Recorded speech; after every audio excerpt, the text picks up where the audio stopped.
Rise with ایمان کے محترم ناظرین السلام علیکم۔ اللہ رب العزت سے دعا ہے کہ آپ سب خیر و عافیت سے ہوں۔ محترم ناظرین، آج کی اس ویڈیو میں ہم سنیں اور سمجھنے کی کوشش کریں گے کہ جشن عید میلاد النبی صلی اللہ علیہ وآلہ وسلم کا آغاز کب اور کیسے ہوا، اور آج بھی ہمارے استاد محترم ہیں جناب ڈاکٹر اسرار احمد رحمہ اللہ۔ تو ویڈیو شروع کرتے ہیں۔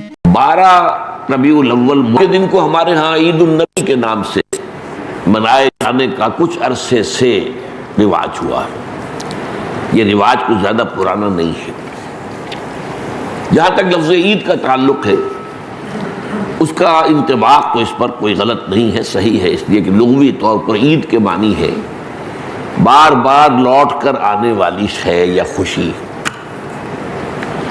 ہر سال آنے والی۔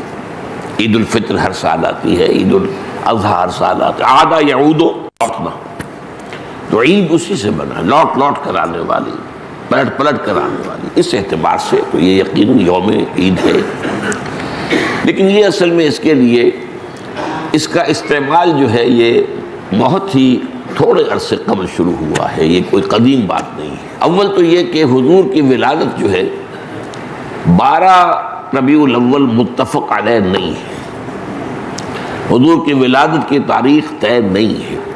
مہینہ تو طے ہے کہ ربیع الاول تھا، اس میں کسی شک و شبے کی گنجائش نہیں، لیکن تاریخ متفق علیہ نہیں، بلکہ میرے نزدیک اس سلسلے میں قاضی سلیمان سلمان منصور پوری رحمۃ اللہ علیہ، جو ایک بڑی عظیم کتاب کے مصنف ہیں، اگرچہ وہ اتنی مشہور نہیں ہو سکی جتنے کہ مولانا شبلی کی رحمۃ للعالمین مشہور ہوئی ہے، لیکن بہت سے اعتبارات سے مولانا شبلی کی کتاب سے وہ بہت برتر ہے، بہت اونچی ہے۔ اور یہ جو تھے قاضی سلیمان سلمان منصور پوری، یہ تقویمات کے بڑے ماہر تھے۔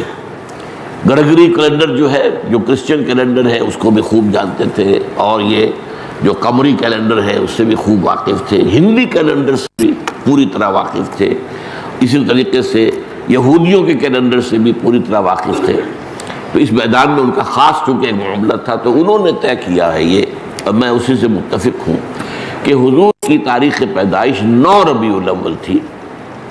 البتہ آپ کی تاریخ وفات متفق علیہ ہے 12 ربیع الاول۔ 12 ربیع الاول اصل میں حضور کے انتقال کا دن ہے، اور یہ مجھے تو یاد ہے اپنے بچپن کے اندر، ابھی میرا بچپن جو ہے کوئی 200 سال پرانا تو نہیں ہے، یوں سمجھیے کہ پاکستان کے قیام سے پہلے تک یہ ہمارے ہاں 12 وفات کے طور پر منایا جاتا تھا۔ اس کا نام ہی تھا 12 وفات۔ 12 وفات، 12 ربیع الاول جو حضور کا یوم وفات ہے، اس میں کوئی جشن کا تصور نہیں تھا، کوئی دھوم دھڑکا نہیں تھا، کوئی جلوس نہیں تھے۔ ہاں ضرور ہے کہ کبھی جلسے ہو جاتے تھے، کوئی میلاد کی محفلیں ہوتی تھی، لیکن میلاد کی محفلیں جو ہے وہ صرف یوم ولادت کو نہیں ہوتی تھی، وہ تو گویا کہ ہمارے ہاں کی ایک تہذیب کا ایک جز بن گیا تھا، خاص طور پر خواتین کے لیے، اور وہ تعلیم بالغہ کا ایک اچھا ذریعہ تھا۔ تو اس دن کیا کرتے تھے کہ کھانا پکا کر بڑے پیمانے پر غریبوں کو کھلایا جاتا تھا، بس یہ اس کی ایک جو تھی وہ صورت تھی۔ باقی یہ کہ اس کے علاوہ کوئی دھوم دھڑکا اور کوئی اس کو عید قرار دینا جو ہے وہ موجود نہیں تھا۔ اس اعتبار سے غور کیا جائے تو ہمارے لیے ان چیزوں میں سوچنے کا ایک ہے مقام ہے کہ کچھ چیزیں، البتہ یہ کہا گیا ہے، میں اس پہ یقین سے نہیں کہہ سکتا، کہ اس کی جو ایجاد کی گئی ہے عید میلاد النبی کی حیثیت سے، ان کے موجد جو ہے مولانا احمد رضا خان بریلوی ہے۔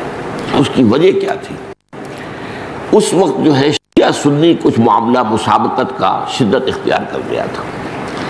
انہوں نے محسوس کیا کہ یہ شیعوں نے جو یہ محرم اور اس کے تعزیوں کا معاملہ شروع کر رکھا، اس سے سنی عوام بھی بے انتہا متاثر ہوتے، اس میں دھوم دھڑکا ہوتا ہے، اس میں پٹے کھیلے جاتے تھے، اس میں طرح طرح کے ساتھ تماشے ہوتے تھے، یہ وہ پرانے، آج کل نہیں ہوتے وہ چیزیں، لیکن ہمیں بچپن میں یاد ہے کہ وہ جو ہیں وہ پٹے کھیلے جا رہے ہیں، تو گویا کہ شمشیر سنی کے مظاہرے ہو رہے ہیں، تو سب جاتے تھے، ہم بھی جاتے تھے، جا کر دیکھتے تھے، سب مسلمان شریک ہوتے تھے۔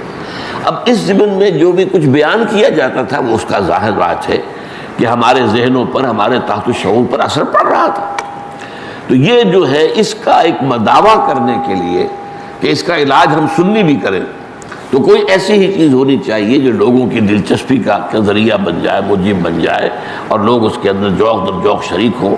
تو یہ میلاد النبی کے جلوس جو ہیں، ان کے موجد جو ہے مولانا احمد رضا خان بریلوی ہے۔ بہرحال یہ بات تو میں نے ایک ٹیکنیکل انداز سے آپ سے کہی ہے۔ بہرحال یہ دن خوشی کا دن ہے، ولادت کا دن ہے۔ تو یہ چند باتیں تو میں نے کی ہیں۔ آج اس عید میلاد النبی کے نام کے حوالے سے اس کا پس منظر کیا ہے؟